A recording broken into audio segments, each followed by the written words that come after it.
Australians, well, there's no other way to put it. They like beets. A lot. Consider the Australian hamburger.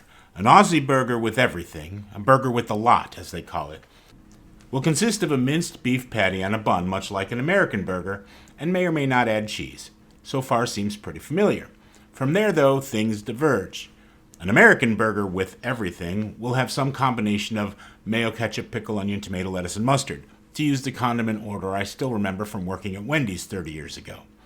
An Australian burger with the lot will almost certainly have bacon, a fried egg, onion, tomato sauce, which is essentially ketchup but different in a mysterious way that my Australian friends have yet to sufficiently articulate to me. Possibly barbecue sauce instead. Pineapple, tomato, lettuce, and slices of roasted pickled beets straight out of a can. Similarly, the salad sandwich, or salad Sanga as some Aussies might put it. This vegetarian sandwich was the staple of many an Australian Gen Xer's youth, but is less ubiquitous in recent years, at least according to a 2018 article in the New York Times called "Has Australia Abandoned the Salad Sandwich?"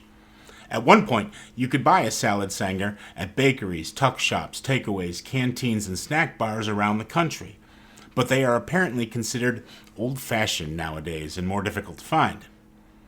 It's not a sandwich I'd have pegged as particularly Australian.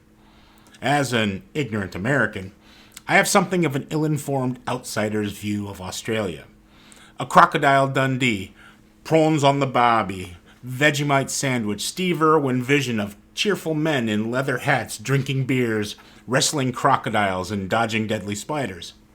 A silly stereotype that seemed to lend itself to a more carnivorous vision of the typical Aussie. The former ubiquity of the salad sandwich belies that impression.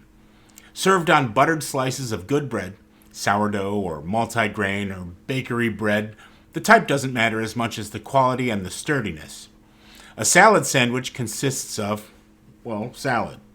At a minimum, it's likely to have carrots, tomato, lettuce, and roasted pickled beetroot.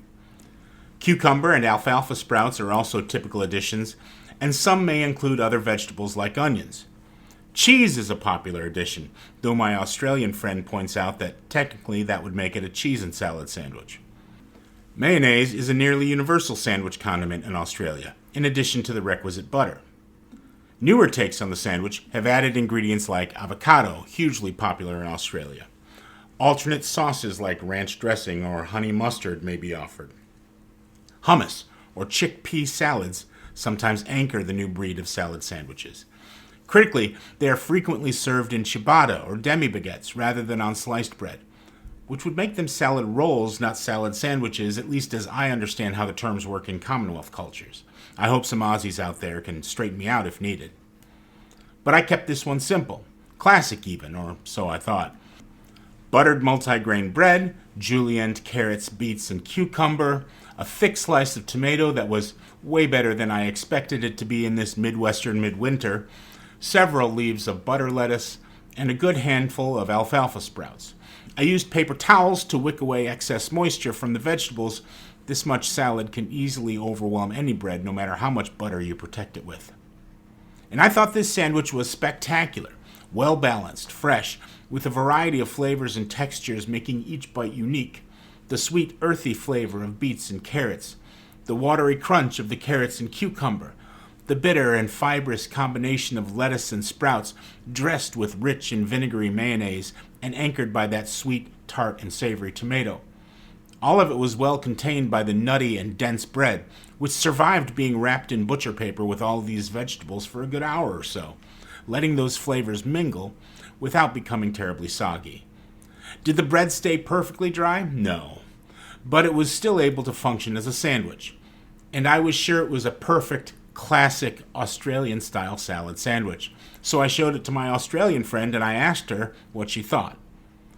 Well, some things were shredded that should have been sliced, and some things were sliced that should have been shredded, and I definitely should have used iceberg lettuce instead of the leafy stuff I put in there. I guess I have some notes for next time. And frankly, I would eat this sandwich again, and a few more times after that. It is an absolutely enormous sandwich, and filling, but without feeling heavy. Crisp and balanced, nutty and sweet, savory and salty, with hints of bitter and sour. I wouldn't mind putting something pickled in there to give it some more acidity, maybe even a spicy pickle like jalapenos or giardiniera or even some pepperoncinis. But even as is, this is a complete sandwich, hitting all the flavor notes it needs to.